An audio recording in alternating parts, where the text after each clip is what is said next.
So I just bought a new power supply from WANPTEK. It's a 0 to 60 volt 5 amp power supply, adjustable to whatever I want, up to 60 volts. So we're gonna test it out. We're gonna charge this DIY 48 volt pack. This is a 14S NMC with prismatic cells and a Jebida BMS inside.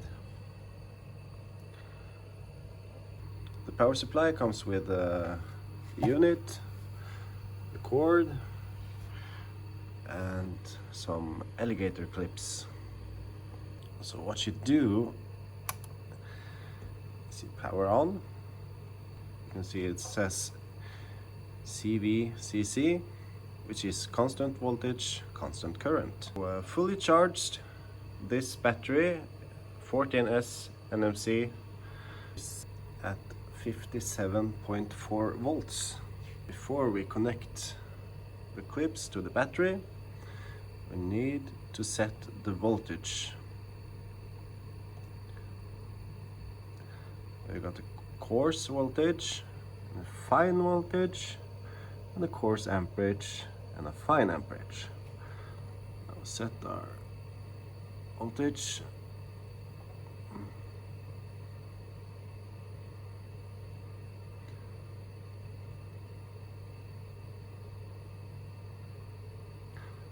.4. Okay, then connect our negative, which is the black,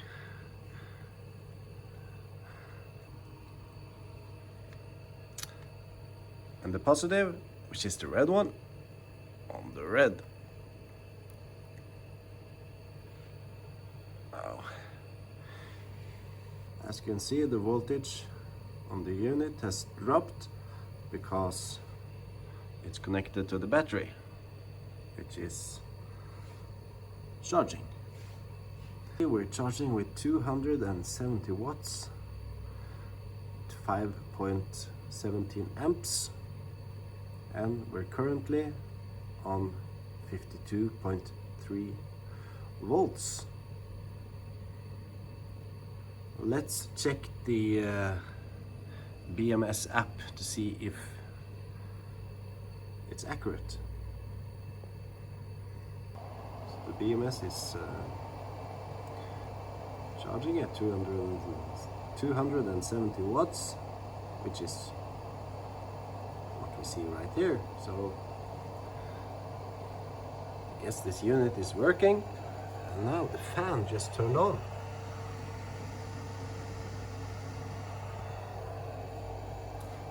That's, I guess, is a good indicator that it works. Well, let's just charge this thing up and we'll be back. As you can see, we have reached our voltage limit at 57.4, and you can see the amps are dropping because we're filling up the battery at that voltage. So when the battery is fully charged, the amps will be at 0 and the voltage will be at 57.4 for this battery. Adjusted the voltage down 0.1 volts just to finish up the charging and to keep my NMC batteries at a slightly lower level. As you can see, the amperage is dropping. We are down to 54 watts coming into the batteries to saturate them. The adjustable power supply works. As you can see, it's small. The cooling and the fan is working. And yeah, Cool product.